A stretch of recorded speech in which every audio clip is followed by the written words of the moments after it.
ಕಳೆದ 2 ದಿನಗಳಿಂದ ಬೆಳಗಾವಿ ಪ್ರವಾಸ ಮಾಡಿದ್ರು.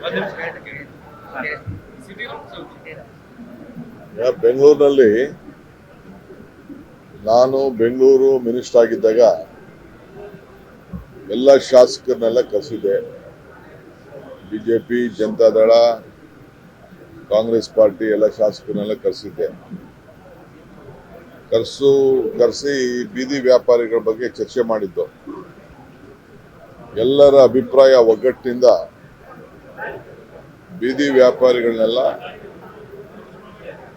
ಎಲ್ಲೆಲ್ಲಿ ಟ್ರಾಫಿಕ್ಗೆ ತೊಂದರೆ ಆಗ್ತಾ ಇದೆ ಅವ್ರನ್ನೆಲ್ಲ ತೆರವುಗೊಳಿಸಬೇಕು ಅನ್ನೋದು ಎಲ್ಲ ಒಟ್ಟ ಅಭಿಪ್ರಾಯ ಆಗಿತ್ತು. 3 ಪಕ್ಷದವ್ರದ್ದು ಅಭಿಪ್ರಾಯ ಆಗಿತ್ತು. ಆ ಪ್ರಕಾರ ಕೆಲಸ ನಡೀತಾ ಇದೆ. ಆದರೆ ಅವರಿಗೆ ಸೈಡಲ್ಲಿ ಹಾಕೊಳ್ಳಿ ಅಂತ ಹೇಳಿದ್ವಿ.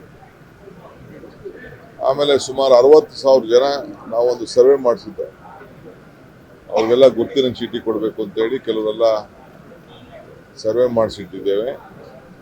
ಒಂದು 30,000 ಜನ ತಳ್ಳ ಗಾಡಿಗೆ ವಿವಿಧ ರೀತಿ ವಾಹನಕ್ಕೆಲ್ಲ ಅರ್ಜಿ ಹಾಕೊಂಡಿದ್ದಾರೆ.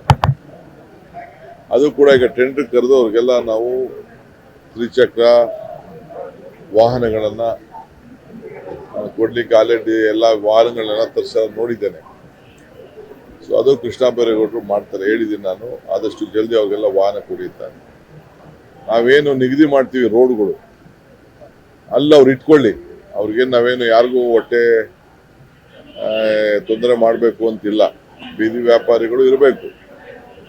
ಆದರೆ ಹಂಗಂತ ಮೇನ್ ರೋಡಲ್ಲಿ ಹಾಕೊಂಡು ಕವರ್ ಹಾಕೊಂಡು ಮಾಡೋಕ್ಕೆಲ್ಲ ಆಗಲ್ಲ.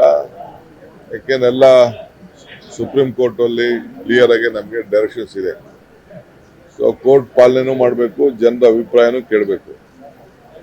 ಸೊ ಅದಕ್ಕೆ ನಾವು ಈ ತೀರ್ಮಾನ ಮಾಡ್ತಾ ಇದ್ವಿ. ಮುಂದಕ್ಕೆಲ್ಲ ಸ್ವಲ್ಪ ಕೆಲವ್ರಿಗೆ ಕಠಿಣವಾದಂತ ತೀರ್ಮಾನ ಆಗ್ತದೆ. ಒಂದು ನಿಮಿಷ, ನಾನ್ ಮಾತಾಡ್ತಾ ಇರೋದು, ನೀವು ಮಾತಾಡ್ತಾ ಇರೋದು ನೀವು ಮಾತಾಡ್ಕೊಳ್ಳಿ.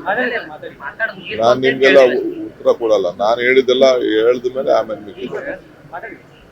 ಸೊ ಅದಕ್ಕೆ ನಿಮ್ಗೆ ಇಷ್ಟ ಆಗಿದ್ದಾಗ ಮಾತಾಡ್ಬೇಕು ಅಂತ ಹೇಳ್ತೀರಾ. ನಾನು ನಿಮ್ಗೆ ಇಷ್ಟ ಬಂದಾಗ ಮಾತಾಡಲ್ಲ. ನನಗೇನು ಇಷ್ಟ ಇದೆ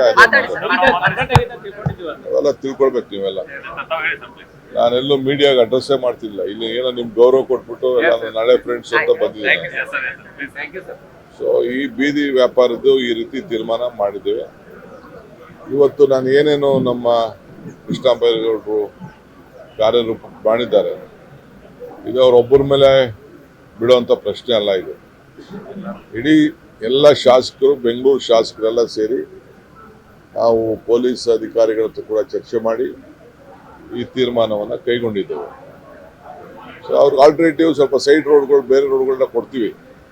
ಬಟ್ ಅವರು ವ್ಯಾಪಾರ ಮಾಡ್ಕೊಂಡು ಸಾಯಂಕಾಲ ಹೋಗ್ಬೇಕು. ತಳ್ಳ ಗಾಡಿ ತಗೊಬರ್ಬೇಕು, ಇಟ್ಕೋಬೇಕು, ಹೋಗ್ಬೇಕು. ಅಲ್ಲೇ ಟೆಂಟ್ ಹಾಕೊಂಡು ಕೂತ್ಕೊಳ್ಳೋಕ್ಕಾಗಲ್ಲ. ಸೊ ಎಲ್ಲ ನಾಗರಿಕರಿಗೆಲ್ಲ ಅವ್ರವ್ರ ಬದುಕು, ಅವ್ರವ್ರ ಪಾಪ ಆಸ್ತಿ ಮುಂದೆ, ಮನೆ ಮುಂದೆ ಹಾಕೊಂಡ್ರೆ ಯಾರು ಸುಮ್ಮನೆ ಇರ್ತಾರೆ. ಅದಕ್ಕೆ ನಾವು ನಿಗದಿ ಮಾಡ್ತೀವಿ. ನಿಗದಿ ಮಾಡಿದ ಪ್ರಕಾರ ಅವ್ರು ಮಾಡ್ಕೊಂಡು ಹೋಗ್ತೀವಿ. ಸಂಪೂರ್ಣ ನ್ಯೂಸ್, ಇದು ನೊಂದವರ ಧ್ವನಿ.